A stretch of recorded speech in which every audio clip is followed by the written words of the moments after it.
Hola a todos, bienvenidos a esta nueva explicación didáctica.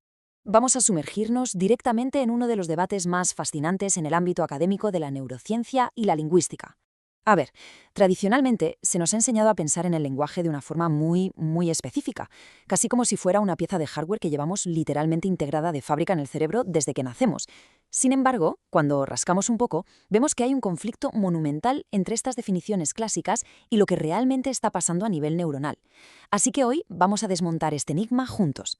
Vamos a ver cómo el neocórtex cerebral actúa en realidad como un sistema semiótico y por qué gran parte de lo que dábamos por sentado sobre el lenguaje, necesita una actualización urgente. La agenda que tenemos por delante es bastante completita. Primero abordaremos el enigma del lenguaje, luego el lenguaje social frente al habla. En tercer lugar, repasaremos los modelos clásicos. Después entraremos de lleno en el sistema semiótico cerebral para terminar con la integración psíquica consciente. ¡Empezamos! Sección 1. El enigma del lenguaje. Deconstruyendo los conceptos tradicionales. Y esto nos lleva a la gran pregunta, el núcleo de nuestra exploración de hoy. ¿Es el lenguaje realmente una estructura física del cerebro o es más bien un instrumento social que está completamente fuera de nosotros? Históricamente, figuras intocables como Ferdinand de Saussure, nada menos que el padre de la lingüística moderna, cometieron un error conceptual de base. Básicamente confundieron los sistemas externos de comunicación con nuestra propia actividad psíquica interna. Al trazar la frontera del lenguaje justo entre el cerebro y el aparato vocal, Saussure redujo la inmensidad del lenguaje al simple acto de hablar, asumiendo equivocadamente que analizar una grabación de voz era lo mismo que estudiar la mente del que hablaba. Y claro, las cosas son un poco más complejas. Para aterrizar un poco esta teoría, vamos a recorrer rápidamente las famosas características del lenguaje de Hockett. Él hablaba del desplazamiento, esa magia que nos permite hablar de cosas que pasaron ayer o que pasarán mañana, el carácter abierto para inventar términos de la nada, la doble articulación de fonemas en palabras, la comunicabilidad entre distintas culturas y, por supuesto, la reflexividad, es decir, usar el lenguaje para hablar del mismísimo lenguaje. Pero ojo al dato clave aquí. Esto marca una frontera abismal entre las señales de los animales y nuestros signos.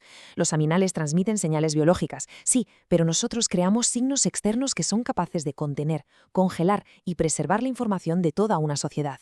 Pasamos a la sección 2. Lenguaje social versus habla. Definiendo las verdaderas fronteras.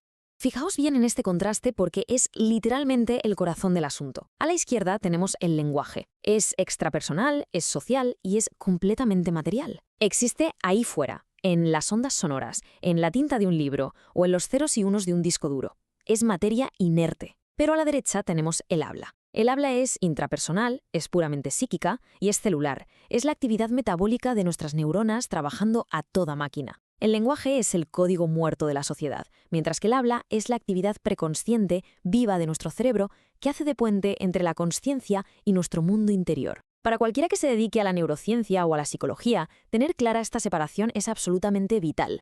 Sección 3. Modelos clásicos del lenguaje, la evidencia histórica. Si observamos este modelo de la lingüística estructural, vemos una jerarquía súper limpia, ¿verdad?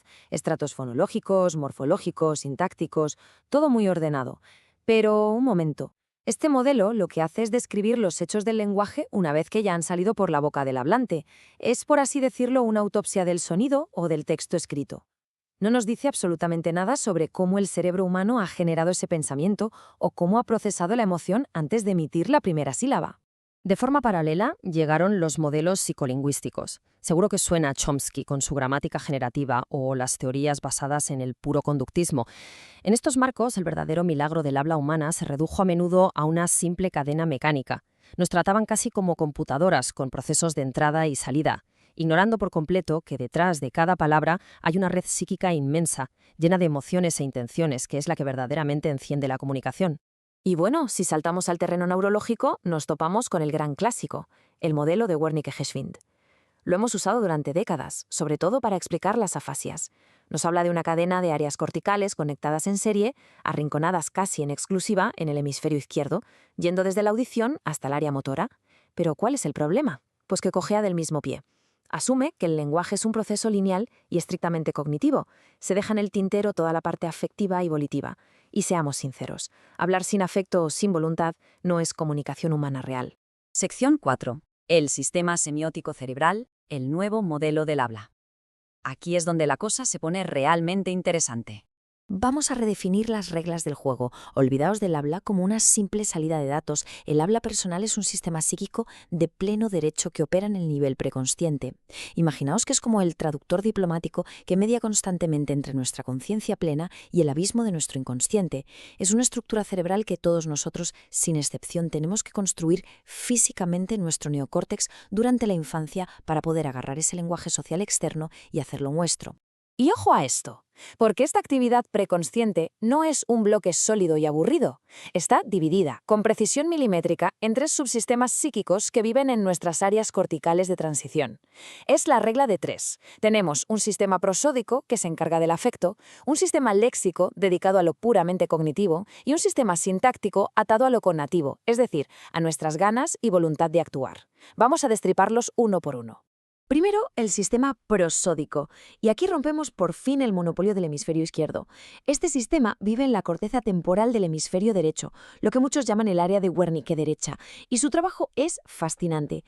Procesa y guarda la música de las palabras, esa entonación emotiva que escuchamos. Es el cable directo entre el sonido y nuestras emociones. Literalmente, es la razón por la que podemos detectar si alguien está siendo súper sarcástico, si está deprimido o si rebosa alegría, independientemente de las palabras exactas que use. En segundo lugar, tenemos el sistema léxico. Este sí que tiene su sede en la clásica área de Wernicke, en la corteza de transición temporal izquierda. Aquí es donde el cerebro mastica los sonidos fonémicos, las sílabas y las palabras de contenido puro. Pensemos en él como el gran diccionario cognitivo. Es la base de datos que se encarga de darle un significado material y concreto a los ruidos que hacemos con la boca o a los símbolos que leemos. Y para cerrar esta tríada, el sistema sintáctico. Este se encuentra en el lóbulo frontal, en la famosísima área de Broca, dominando en el hemisferio izquierdo. Aquí se cuecen las reglas, las inflexiones, las preposiciones, las conjunciones. Pertenece al componente conativo y volitivo de nuestra conciencia. Básicamente es el director de orquesta que organiza y estructura nuestras intenciones, para que al hablar todo tenga un orden lógico y no sea un caos de palabras sueltas. Sección 5. Integración psíquica consciente, uniendo los subsistemas. Sé que este diagrama de la personalidad impone un poco, pero vamos a ver cómo encajan las piezas del puzzle.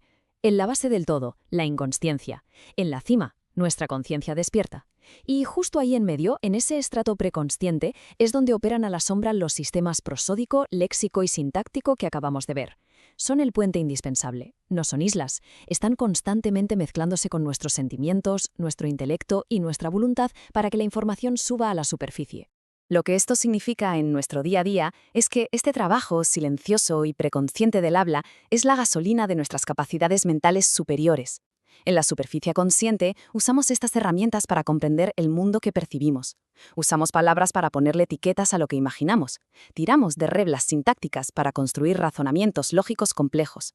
Y en última instancia, usamos todo el sistema para regular cómo actuamos y nos expresamos ahí fuera en el mundo real. Quiero que nos detengamos un segundo en esta frase de la obra que estamos analizando, porque es monumental. El habla facilita la incorporación de la información social y su codificación en la forma de información psíquica consciente. Dicho de otro modo, nuestro sistema de habla es como un anillo decodificador gigantesco. Toma toda la cultura, las normas, la historia y las leyes inertes de la sociedad y las convierte en tejido vivo dentro de nuestra cabeza. Es el mecanismo exacto por el cual la sociedad engendra la mente del individuo. Para terminar, quiero dejar en el aire una idea que personalmente me vuela la cabeza sobre este modelo del neocórtex. Si resulta que nuestro sistema prosódico, alojado en el hemisferio derecho, está absorbiendo el tono y la emoción de quienes nos rodean desde que somos bebés de cuna, ¿hasta qué punto el tono afectivo de la persona que nos crió, procesado de forma preconsciente antes de saber qué significaban las palabras, ha instalado nuestros valores morales más profundos? ¿Es posible que el cómo nos hablaron haya esculpido literalmente la arquitectura moral de nuestro cerebro? Es una frontera de la psiconeurología absolutamente fascinante, ¿verdad? Ha sido un verdadero placer guiar este análisis. Mantened viva esa curiosidad académica y nos vemos en la próxima exploración. Hasta pronto.